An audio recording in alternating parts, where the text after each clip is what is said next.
اعجاز چودھری صاحب سینیٹر ہیں ہمارے، 2 سال سے آپ کو پتہ ہے کہ جو چیئرمین سینٹ ہے 2 سال سے تسلسل اور تواتر سے احکامات دے رہا ہے، پروڈکشن آرڈرز دے رہا ہے۔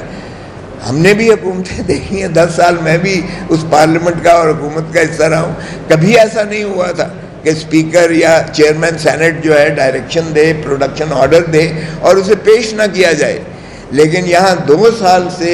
اعجاز چودھری سینیٹر کو چیئرمین سینٹ کے احکامات کے باوجود، پروڈکشن آرڈر کے باوجود انہیں پیش نہیں کیا جا رہا، تو اس کا مطلب ہے ہماری ایک نشست جو ہے وہ بھی چھیننی مقصود ہے ہم سے۔ پہلے انہوں نے ہماری جو ہے فارم 47 کے ذریعے 180 سیٹوں سے ہمیں 90 سیٹوں پر لے آئے۔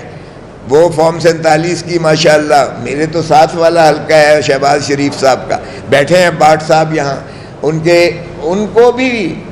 بھی اس فارم 97 FIR میں نہ صرف وہ ملزم ہیں، ان کے بھائی ملزم ہیں، ان کا بیٹا ملزم ہے۔ شہداء جو ملزمان FIR 97 کے ہیں، ماشاءاللہ پرائم منسٹر صاحب جو ہارے ہوئے پرائم منسٹر ہیں، فارم 47 کے وزیر اعظم ہے، 17 سیٹیں جیتنے والا وزیر اعظم ہے، 180 سیٹیں جیتنے والا جو ہے وہ اڈیالہ جیل میں ہے۔ ہم نے کوئی سبق نہیں سیکھا، ہم نے 1971 کے سانحے سے کوئی سبق نہیں سیکھا۔ 1971 کا سانحہ بھی اس لیے وقوع پذیر ہوا تھا، اس لیے ملک 2 لخت ہوا تھا کہ ہم نے 160 سیٹیں جیتنے والی عوامی لیگ کو ہم نے اقتدار دینے سے بالکل ضد کیا تھا، اور اس جماعت کو توڑا تھا، اس میں سے لوگ توڑے تھے، اس میں سے اسی میں سے ایک امین الدین کو وزیر اعظم بنا دیا تھا، اور ہم نے اقتدار نہیں دیا تھا۔ اور نتیجہ اس کا کیا ہوا؟ جب عوامی مینڈیٹ کو دھتکارتے ہو، جب عوامی مینڈیٹ کو اس طرح سے آپ جو ہے ذلیل کرتے ہو، اور جب یہ خلیج پیدا کر دیتے ہو، تو پھر ملک خاکم بدہن ملک نہیں چلا کرتے ہیں، اور ملک جو ہے 2 لخت ہوا۔ اب ایگزیکٹلی اس کا ریپلیکا کیا جا رہا ہے، 180 سیٹیں جیتنے والے کو جیل میں ڈالا ہوا ہے، اس کی پارٹی کو پہلے منہدم کر دیا گیا، عدالتی ذریعے سے منہدم کیا گیا، آج تک ہمیں ریکگنائز نہیں کیا جاتا پاکستان تحریک انصاف کے۔ یہ جبر ہے ان کا، لیکن پھر بھی ہم نے وہ حرکت نہیں کی ہے جو مجیب الرحمان نے کی۔ ہم اپنے اوپر تو سارا جبر برداشت کر لیں گے، اپنے خون کا آخری قطرہ بھی مادر وطن کے لیے ہمارا بالکل مختص ہے، حاضر ہے، ہم اس کو نہیں ٹوٹنے دیں گے، بھلے ہمارے اوپر جتنا جبر کر لیں۔ تو بتانا مقصود یہ تھا کہ دیکھیں بھاٹ صاحب جو ہے صرف اس لیے یہ ان کو بھی سزا کرنے جا رہا ہے کہ یہ شہباز شریف کے خلاف اس نے جسارت کیوں کی لڑنے کی الیکشن، اور جیتا ہے، فارم 47 کا جیتا ہوا ہے میں نے۔ مجھے یاد ہے جب مجیب الرحمان کو پیش کیا گیا تھا ایک خصوصی عدالت میں، تو میرا اس وقت جو ہے عظیم درانی جو ہے وہ DSP تھا، جس نے منت کر کے پیش کیا تھا اسے، اور اس نے جا کر جانتے ہیں کیا کہا تھا؟ جج کو کیا کہا تھا؟ اس نے کہا I am the Prime Minister of Pakistan, you are a traitor۔ جج کو کہتا ہے you are a traitor, I am the Prime Minister of Pakistan، اور یہ کہہ کر چلا گیا، اس لیے کہ عوام نے اسی کو پرائم منسٹر بنایا تھا۔ عوام نے آج بھی عمران خان کو پرائم منسٹر بنایا ہے، آج وہ کہہ سکتا ہے کہ I am the Prime Minister of Pakistan، اور اسی کی وفاداری آرٹیکل 5 میں کہتی ہے is an inviolable obligation of every citizen of Pakistan۔ Army chief بھی عوام کا تابع ہے، وفاداری عوام کے ساتھ کرے گا۔ چیف جسٹس آف پاکستان بھی عوام کا تابع ہے، عوام کی وفاداری کا اس پر واجب اور لازم ہے، اور کوئی بھی کتنا بڑا اور چھوٹا ہو وہ بھی عوام کا جو ہے وفاداری کرے گا، اور آئین اور قانون کی پاسداری، یہی ہے آرٹیکل 5 کی منتہا۔ اور ریاست کا سارا ڈھانچہ ہمارا جو ہے وہ مقتدر کرتا ہے عوام کو، اور عوام ہی کے ساتھ وفاداری اور آئین کے ساتھ تابعداری جو ہے وہ واجب اور لازم ہے ہر شخص پر۔ جو باقی ساری سروسز ہیں، ملازم ہیں، ریاست کے ملازم ہیں، عوام کے ملازم ہیں، عوام کے خون پسینے کی کمائی اور ان کے ٹیکسز سے ان کو تنخواہیں ملتی ہیں،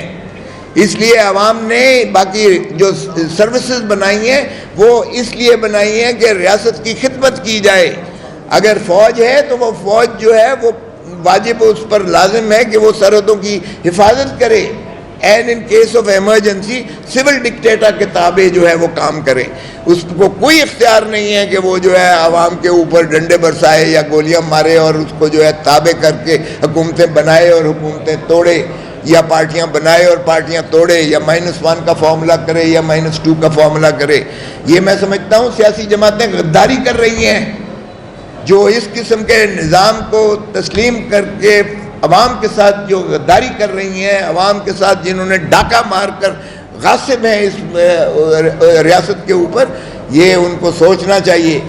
کہ تاریخ جب لکھی جائے گی اور جب بھی مواخذہ ہوگا, آپ کٹہرے میں کھڑے ہو گئے, عوام آپ سے محاسبہ کرے گی, آپ سے پوچھے گی کہ آپ نے ہماری چادر اور چار دیواری کو جس طرح پامال کیا, آپ نے جس طرح ہمارے مینڈیٹ پر ڈاکہ مارا, آپ نے جس طرح ہمیں ذلیل اور رسوا کیا, آپ نے جس طرح ہمارے حقوق چھینے ہیں, اس کا جواب دینا پڑے گا ان کو. سو میں سمجھتا ہوں کہ یہ جو ہے اس وقت ہم عدالتوں سے یہی تقاضا کرتے ہیں, خدا را اپنے ضمیر کے مطابق آئین اور قانون کو آپ جواب دو, عوام کو جواب دو, ریاست کو جواب دو. آپ جو ہے ایک عمرانی معاہدے کے تحت, اور یہ تفویض شدہ اختیار ہیں اللہ تعالیٰ کی جانب سے, منصف جو ہے جج جو ہے اس کو اللہ کی جانب سے یہ تفویض شدہ اختیار ہے انصاف کرنا. وہ دوزخ میں جائے گا جو انصاف بے ایمانی کی بنیاد پر کرے گا, وہ بھی دوزخ میں جائے گا جو نااہلی کی بنیاد پر